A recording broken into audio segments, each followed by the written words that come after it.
মামা, এখন কি কাউকে বিশ্বাস করা যায়? বিয়ে আসলে হয়েছে কি না কে জানে। থাকতে দেওয়া যদি ঝামেলা পড়েন, হাজি মানুষ, মান সম্মান আছে। লোকটি এবার চিন্তায় পড়ে গেল, খানিক চুপ থেকে বলল, তাই কি করতাম? এই পোলাপান দুইটা এই রাইতে কই যাইব? আল্লাহর দুনিয়ায় বিপদের মানুষের সাহায্য না করলে আল্লাহ বেজার হইব। ছেলেটি এবার ফিসফিস করে বলে উঠল, মামা, আপনি তো কাজী, আপনি এসব কাজ করেন। এদের আবার বিয়ে দিয়ে দিন। কোনো ঝামেলা হলে কোনো প্রবলেমে পড়বেন না। হে তো জামাই বউ থাকবে। লোকটির কথায় চমকে উঠল সাদাফ শুভ্রতা। এসব কি বলছে এরা? লোকটিকে ঠাঁটিয়ে চড় বসাতে ইচ্ছে করছে সাদাফের। এমন ফালতু আর বলদ মার্কা আইডিয়া দেওয়ার জন্য লোকটিকে গুনে গুনে 200 থাপ্পড় দেওয়া উচিত। শুভ্রতা একদম থ মেরে দাঁড়িয়ে আছে। কি হচ্ছে? কেন হচ্ছে? সবটাই যেন মাথার উপর দিয়ে যাচ্ছে তার। তবে বৃদ্ধ লোকটির গলা খুশি খুশি। ভাগ্নের আইডিয়াটা চমৎকার লেগেছে তার। ভালো বলছো মিজান। তোমরা ঘরে আহো। আলামিনের মা, ও আলামিনের মা, মেহমান আইছে, সমাদর করো। সাদাফ ঠায় দাঁড়িয়ে আছে। এর থেকে ওই ভাঙা চায়ের দোকানে জিম ধরে বসে থাকাটাও ভালো ছিল। কেন যেই আরাফকে ভরসা করতে গেল ও? তাকে এমন বিপাতে ফেলে নির্ঘাত নাক ডেকে ঘুমোচ্ছে ফাজিলটা। একটা শক্ত চৌকিতে বসে আছে সাদাফ। তার থেকে একটু দূরেই গুটিসুটি হয়ে বসে আছে শুভ্রতা। বৃদ্ধ লোকটি কী সব খাতাপত্র নিয়ে এসেছেন তাদের বিয়ে পড়াবে বলে। সাদাফ অনেকবার বলেছে এসবের দরকার নেই, কিন্তু কে কার কথা শোনে। এদিকে শুভ্রতা কেঁদে দেবে দেবে অবস্থা। রাগ জিনিসটা যে খুবই খারাপ, আর রাগ করে নেওয়ার সিদ্ধান্তটা যে তার থেকেও ভয়ানক খারাপ, তা এখন সে হাড়ে হাড়ে টের পাচ্ছে। হাজারবার বোঝানোর পরেও বদ্ধপরিকর বৃদ্ধ গম্ভীর গলায় জিজ্ঞেস করলেন, তোমার নাম কি বাবা? পুরো নাম? সাদাফ বাধ্য হয়ে বলল। রাফাত আল সাদাব। বৃদ্ধ এবার শুভ্রতার দিকে তাকিয়ে বলল, তোমার নাম কি মা? শুভ্রতা উত্তর দিল না। বৃদ্ধের কণ্ঠ তার কান পর্যন্ত পৌঁছালোই না। 3 বার জিজ্ঞেস করার পর অসহায় মুখে বলল, রৌশিন আহমেদ শুভ্রতা। শুভ্রতার নামটা এই প্রথম শুনল সাদাফ। এতগুলো সময় একসাথে থাকার পরেও কেউ কারোর নামটুকু জিজ্ঞেস করার সময় পায়নি বা প্রয়োজন বোধ করেনি। শুধু নাম কেন, শুভ্রতার চেহারাটাও তেমন ভালো করে খেয়াল করেনি সাদাফ। বৃদ্ধের কথায় ভাবনার সূত্র ছিল সাদাফের। বাবা, দেনমোহর কত লিখবো? 101 টাকা লেখি চলবো? শেষ পর্যন্ত জোরে পড়ে বিয়েটা হয়েই গেল। কবুল বলার সময় শুভ্রতার গলা চেপে আসছিল। মনে হচ্ছিল গলায় কোনো ধারালো ছুরি ধরে আছে কেউ। বৃদ্ধ লোকটির কথার তোড়ে তৎক্ষণাৎ 101 টাকা দেনমোহর পরিশোধ করতে হলো সাদাফের। দেনমোহর দিতে গিয়ে শুরু হলো আরেক বিপত্তি। 100 টাকা আছে, কিন্তু 1 টাকা তো নেই। এখন উপায়? বৃদ্ধ পড়লেন মহা দুশ্চিন্তায়। সবশেষে বৃদ্ধের ভাগ্নের থেকে 10 টাকার পরিবর্তে 1 টাকা নিয়ে দেনমোহর পরিশোধ করলো সাদাফ। শুভ্রতার এই মুহূর্তে পুকুরে ঝাঁপ দিয়ে মরে যেতে ইচ্ছে করছে। তার মা ঠিকই বলে, তার মতো স্থূলবুদ্ধি সম্পন্ন মেয়ে কোনো একদিন স্বেচ্ছায় ভয়ঙ্কর ধরনের বিপদে পড়বে। লেগে গেল তো কথাটা। জানলার পাশে দাঁড়িয়ে আছে শুভ্রতা। টিনের জানলাটা বাতাসের তাণ্ডবে অদ্ভুত রকম শব্দ করে চলেছে সেই কখন থেকে, কিন্তু সেই শব্দ কান পর্যন্ত পৌঁছাচ্ছে না শুভ্রতার। দৃষ্টি বৃষ্টিহীন অন্ধকারে স্থির। মাথায় চলেছে হাজারো প্রশ্ন। কি হবে এরপর? এই ইনসিডেন্টের বিয়ের কথাটা কোনোভাবে মা বাবার কানে গেলে তারা কি ছেড়ে কথা বলবে তাকে? সারা জীবন ব্যাপী দিয়ে আসা স্বাধীনতায় তারা কি আফসোস করবে না? তাছাড়া ছেলেটাই বা কী করবে এবার? সুযোগ পেয়ে হামলে পড়বে না তো তার ওপর? স্বামীর অধিকারের প্রশ্ন তুলে জোর জবরদস্তি করবে না তো? শুভ্রতার ভাবনার মাঝেই ভেতরে ঢুকলো সাদাফ। হাতে ভেজা কাপড়। মাত্রই ভেজা কাপড় বদলেছে সে। এক হাতে দরজায় ছিটকিনি দিয়ে ঘুরে দাঁড়াতে কথা চলল শুভ্রতা।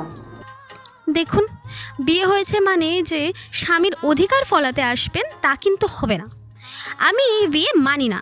সো আমার আশেপাশে আসার চেষ্টাও করবেন না। একদমই কথাগুলো বলে থামলো সুব্রতা। সাদাফ ভেজা কাপড়গুলো টিনের বেড়ার সাথে ঝোলানো দড়িটাতে মেলে সুব্রতার দিকে তাকালো। ঘরের এক কোণে একটা চার্জার লাইট জ্বালানো, ঘরময় আবছা মৃদু অন্ধকার। সাদাফ ভ্রু কুঁচকে বুঝতে পারেনি এমন ভাব নিয়ে বলল। মানে? সুব্রতা আবার সরাসরি তাকালো। আলো আধারিতে দুজনেরই মুখ স্পষ্ট। সুব্রতা শক্ত গলায় বলল, মানেটা খুবই সহজ, আপনি আমাকে ছোঁয়ার চেষ্টা করবেন না, নয়তো ব্যাপারটা ভালো হবে না। সাদাফের মেজাজ এমনিতেই তেতে ছিল। সুব্রতার কথার রাগটা এবার 16 কলায় পূর্ণ হলো। কপট রাগ নিয়ে বলল, অদ্ভুত, আপনার কথা শুনে মনে হচ্ছে আমি আপনাকে ছোঁয়ার জন্য নিচে বেড়াচ্ছি। সুব্রতা আগের মতোই শক্ত গলায় বলল, অবশ্যই নিচে বেড়াচ্ছেন, একমাত্র আপনার জন্য এত সব কাহিনী হয়ে গেল। কি দরকার ছিল আমাকে বউ বলার? সত্যিটা বললে আজ এমন একটা পরিস্থিতিতে পড়তে হতো না। বউ বলার যথেষ্ট কারণ ছিল সুব্রতা। গ্রামের লোকেরা ব্যাকডেটেড হয়, এত রাতে একা এক জোড়া ছেলে মেয়েকে নিশ্চয়ই ভালো চোখে দেখতো না ওরা। আর তাছাড়া আপনি আমার কোনো রিলেটিভও নন। তখন আমাদের সাহায্যের প্রয়োজন ছিল। স্বামী স্ত্রী না বলে যদি বলতাম অপরিচিত সহযাত্রী, তাহলে তারা সাহায্য তো দূর, উল্টে সন্দেহের দৃষ্টিতে তাকাতো। তাছাড়া আমি কি জানতাম যে ওরা এমন একটা অ্যাকশন নেবে? তখন নয় জানতেন না বা বুঝতে পারেননি, কিন্তু যখন বিয়ের কথাটা বললো তখন তো এটলিস্ট সত্যটা বলতে পারতেন। সাদাফ বিরক্ত গলায় বলল, হ্যাঁ তাই তো, একবার বলি স্বামী স্ত্রী তো আরেকবার বলি স্বামী স্ত্রী নয়, তাহলে ব্যাপারটা কি বিশ্বাসযোগ্য? তখন দেখা যেত আমাদের সব কথা অবিশ্বাস করছে তারা। তাছাড়া বিয়েটা আমিও ইচ্ছে করে করিনি, ওদেরকে বোঝানোর চেষ্টা করেছি, বাট কাজে না লাগলে আমি কি করতে পারি? সুব্রতা দীর্ঘশ্বাস গোপন করে আবারও জানলার বাইরের অন্ধকারের দিকে চোখ রাখল। তর্ক করার ইচ্ছে বা শক্তি কোনোটাই নেই তার। মৃদু গলায় প্রশ্ন করল, এখান থেকে ঢাকা যাওয়ার উপায় কি? সাদাফ বিছানার এক কোণায় বসে বলল, বাড়ির সাথেই তো রাস্তা। ওনারা বললো রাস্তা থেকে অটোরিকশা দিয়ে বাস স্ট্যান্ড পর্যন্ত গেলে ওখান থেকে বাস ধরে ঢাকার বাস নাকি অ্যাভেলেবল আছে। সুব্রতা ছোট্ট করে জবাব দেয়। ও, সাদাফ একটা দীর্ঘশ্বাস ফেলে উঠে দাঁড়ালো। সুব্রতাকে উদ্দেশ্য করে বলল, চাইলে বিছানায় ঘুমোতে পারেন আপনি, চিন্তা করবেন না, আমি বিছানায় শোবো না। ঘরের কোণে একটা পাটি গোছানো আছে, আমি ওতেই ম্যানেজ করে নেব। সুব্রতার কথার উত্তরের অপেক্ষা না করে গুটানো পাটি মেঝেতে বিছিয়ে নিল সাদাফ। বিছানা থেকে একটা কাঁথা আর একটা বালিশ নিয়ে চোখ মুখ ঢেকে শটান শুয়ে পড়ল সে। সাদাফের ঠান্ডার ধাঁচ ভালো না। একবার ঠান্ডা লেগে গেলে দীর্ঘদিন জ্বরে ভুগতে হয় তাকে। এই জ্বর আর ঠান্ডার হাত থেকে বাঁচতে এই মুহূর্তে অ্যান্টিবায়োটিক, 1 কাপ কড়া কফি আর চমৎকার একটা ঘুম প্রয়োজন তার। ভ্রমণপ্রিয় সাদাফের কাছে মেডিসিন থাকলেও কফি খাওয়ার জোগাড় নেই, তাই কফির আশা বাদ দিয়ে চমৎকার একটা ঘুমের প্রস্তুতিতে মেতে উঠল সে। কিন্তু সুব্রতার চোখে ঘুম নেই। এখনও জানলার পাশে চুপচাপ দাঁড়িয়ে আছে সে। অযাচিত এক পরিস্থিতির শিকার হয়ে নিজেকে পৃথিবীর সবচেয়ে অসহায় লাগছে তার। যেভাবেই হোক এখান থেকে বের হতে হবে তাকে, নয়তো বাবা মার সামনে দাঁড়ানোর সাহসটুকু জোগাড় করতে পারবে না। বিয়ে নামক ঝঞ্ঝাট থেকে বাঁচতে মুক্ত পাখির মতো উড়তেই মামুর বাসা থেকে একরকম পালিয়ে এসেছে সুব্রতা। কিন্তু ভাগ্যের নির্মম পরিহাসে বিয়ে নামক ঝঞ্ঝাটেই বাঁধতে হলো তাকে। সারা রাতে ঝড় বৃষ্টির পর সকালটা যেন সোনালি আলোয় মেতে উঠেছে।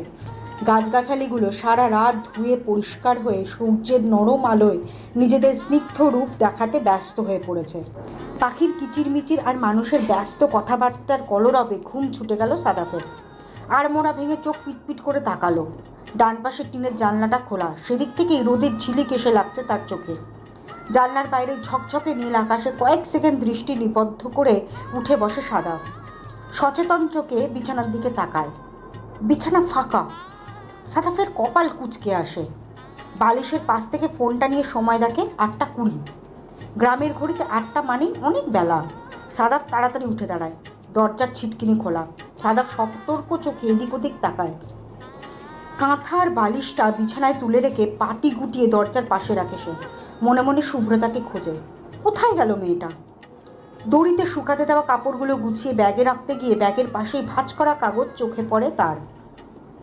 কাপড়গুলো ব্যাগের পাশে রেখে কৌতূহল নিয়ে কাগজটা মেলে ধরে সাদাফ। চিঠিটা সুব্রতার। ডায়েরির রুল টানা কাগজের মাঝ বরাবর 3টে মাত্র লাইন। আমাকে এই পর্যন্ত পৌঁছে দেওয়ার জন্য অসংখ্য ধন্যবাদ। বাকি রাস্তাটুকুর দায়িত্ব নিজের ঘাড়ে নিয়ে বেরিয়ে পড়লাম। আপনাকে ওই লোকগুলোকে আবারও জবাব দিতে হবে জানি, আশা রাখছি সামলে নেবেন।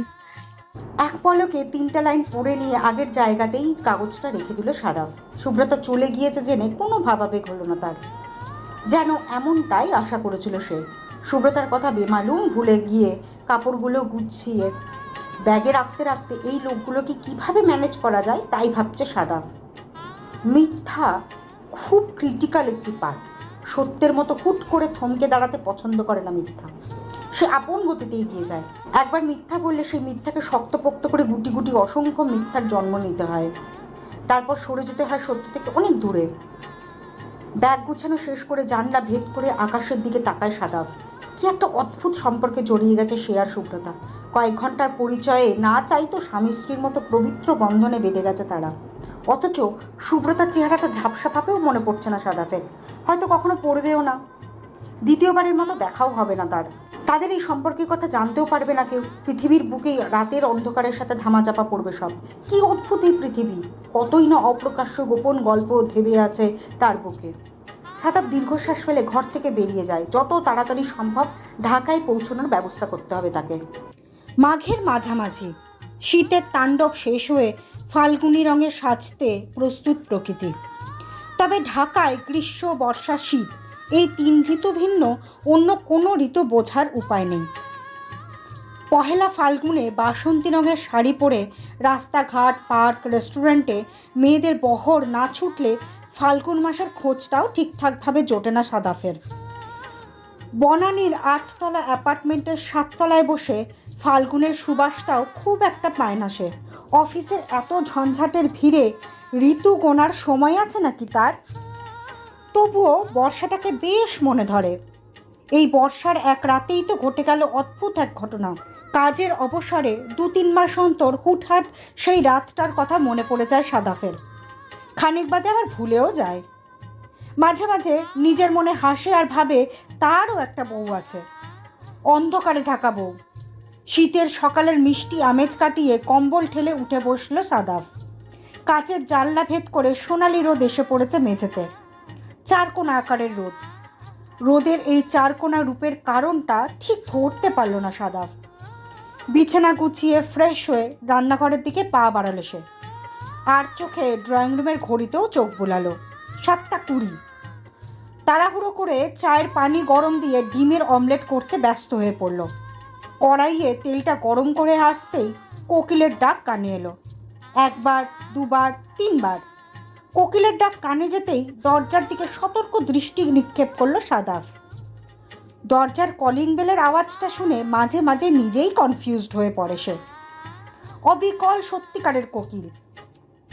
দরজা থেকে চোখ ফিরিয়ে দক্ষ হাতে অমলেট করা শেষ করলো সে। চুলো নিভিয়ে দরজার দিকে এগোলো। দরজার বাইরেই দাঁড়িয়েছিল আরাফ। সাদাফ দরজা খুলতেই দাঁত কেলিয়ে হাসলো সে। সাদাফ বিরক্তি নিয়ে সরে দাঁড়ালো। ব্রেকফাস্ট রেডি করতে করতে বলল, কাহিনী এত সকাল সকাল আমার বাসায় হানা দেওয়ার এক্সাক্ট কারণটা কি? আরাফ দাঁত বের করে হাসলো। হাসার সাথে সাথেই বাম দিকের অসম্ভব তেরা বেঁকা দাঁতগুলো মুহূর্তের জন্য ঝিলিক দিয়ে উঠল। হাতে একটা পাকা টমেটো তুলে নিয়ে ইনিয়ে বিনিয়ে বলল, অফিসে যাবি নাকি দোস্ত? সাদাফ স্থির দৃষ্টিতে তাকালো। সাদাফ যে 8:30টার মধ্যে অফিসের জন্য বেরিয়ে যায় আরাফ সেটা জানে, অথচ এই কথাটা বলতে এত সকালে বাসায় তো আসেনি সে। সাদাফের চাহনি দেখে খানিক হাসার চেষ্টা করলো আরাফ, তবে লাভ বিশেষ হলো না। সাদাফকে সে ভালো করে জানে, এভাবে ঘুরিয়ে ফিরিয়ে কথা বলতে গেলেই ক্ষেপে যায় সে। তারপর তার হাতের মার। উফ, পুরনো স্মৃতি আউড়ে আসল কথাগুলো পারল সে।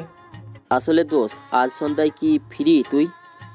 সাদাফ ভ্রু নাচিয়ে বলল, কেন বলতো? না মানে আম্মু আসছে। সাদাফ ভ্রু কুচকে বলল, তোর মা আসছে তো আমি কি করতাম? সাদাফ ইতস্তত গলায় বলল, না মানে মেয়ে দেখতে যাব। সাদাফ বাঁকা হেসে বলল, বিয়ে করবি নাকি মাম্মু? আরাফ লাজুক হাসি দিয়ে বলল, বিয়ের বয়স তো হয়েছে না, এখনো বিয়ে না করলে তো ঝামেলা। তুমি তো মামার বিয়ের নামটা মুখেও নাও না, তোমাকে ফলো করতে গেলে তো নিঘাত থাকা লাগবে দোস্ত। সাদাফ মৃদু হাসল। চেয়ার টেনে বসে চায়ের কাপটা হাতে তুলে নিতে নিতে বলল, বেশ তো, কর বিয়ে। তাড়াহুড়ো করে সারাফের মুখোমুখি বসলো আরাফ। মুখ কালো করে বলল,